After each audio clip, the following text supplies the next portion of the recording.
Alright guys, in the last video we created a contact form with Laravel Collective, and we're submitting it to, if we look at our routes file, we're submitting it to a messages controller and then a function or method called submit.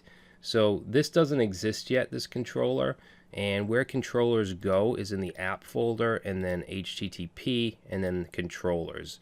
And you can see we have this, I guess this base kind of controller that that we need to extend when we create other controllers. There's also some authentication stuff in here by default, but we're not going to deal with any of that.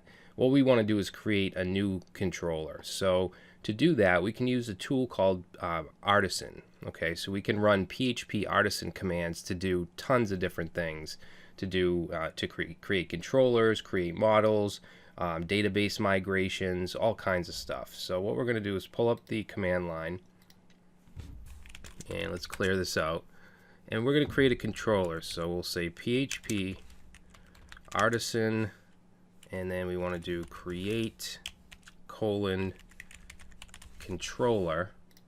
I'm sorry, it's not create, it's make controller. Okay, and then after that we want to put the name of the controller, which is going to be messages controller. All right. So it was created successfully, and now if you look in our controllers folder, we have messages controller. Okay, now up at the top here, it gives us this, it says namespace. This basically means that this class belongs in the controllers. Okay, so app HTTP controllers. And then this here, when we say use, it means that we want to pull something out and use it.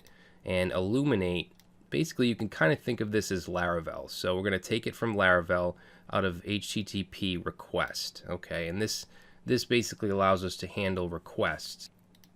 All right, so if we're routed to a controller method and there's a parameter attached, an ID or something, we can use the request to get it. Okay, then we're just defining the class here, and we're extending controller.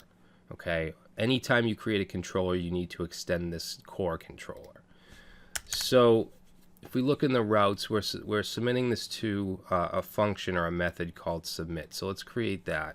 We'll say public function submit. Okay, and public just means that we can access this from outside of the class. So for now, let's just say return 1, 2, 3, and then we'll go back to our contact page and let's submit it. And you'll see that it's just returning 1, 2, 3. So we know that this function is being called.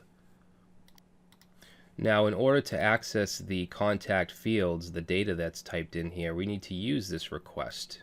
Okay, so in the submit, we're going to pass in request and then the variable that we want, which is request.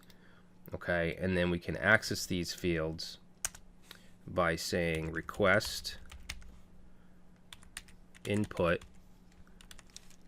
and then in here you want to put the name, the form name, which will get the name field.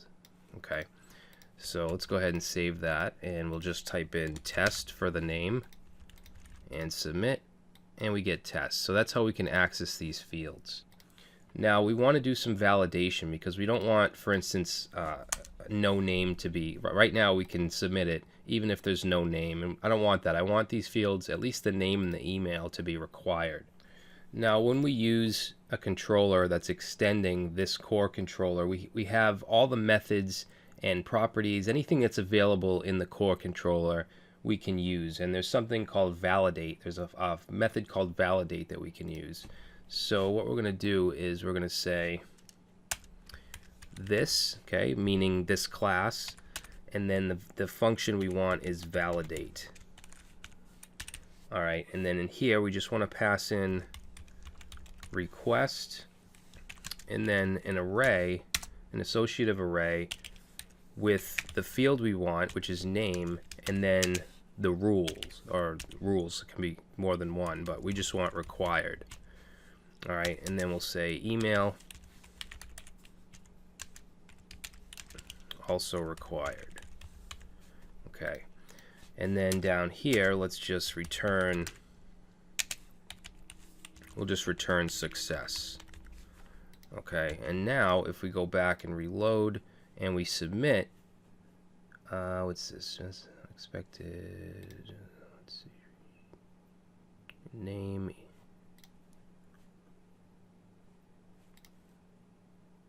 Oh, I need a comma right here.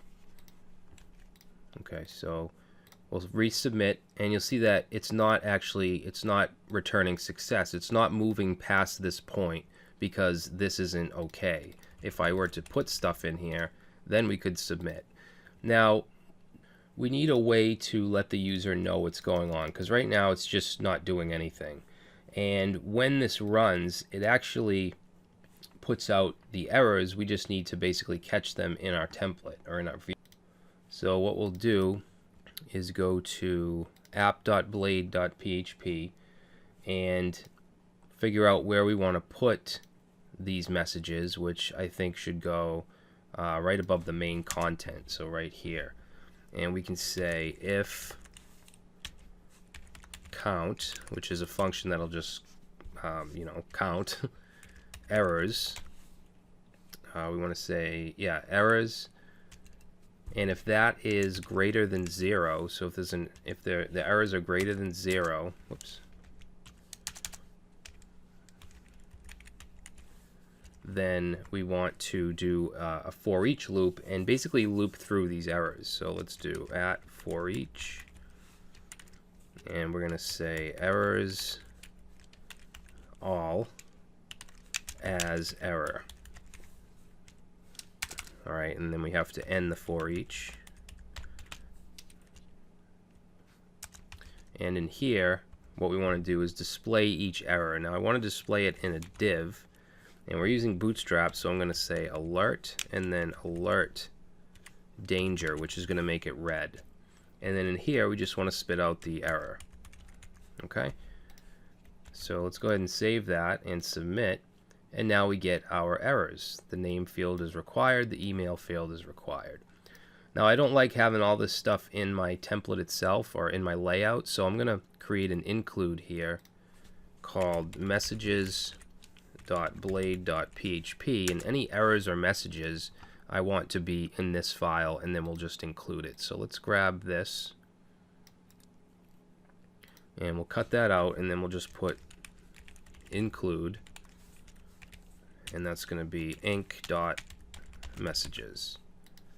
Okay, and then we'll go and paste this in here, and we should be all set. If we submit, still works. All right, so that's validation. Now what we want to happen when we submit this in our controller, we want to call a model, a message model, and then insert it into the database. So we don't have a database yet. We haven't created one. So in the next video, we'll create the database, we'll set up the model, and I'll also introduce you to migrations.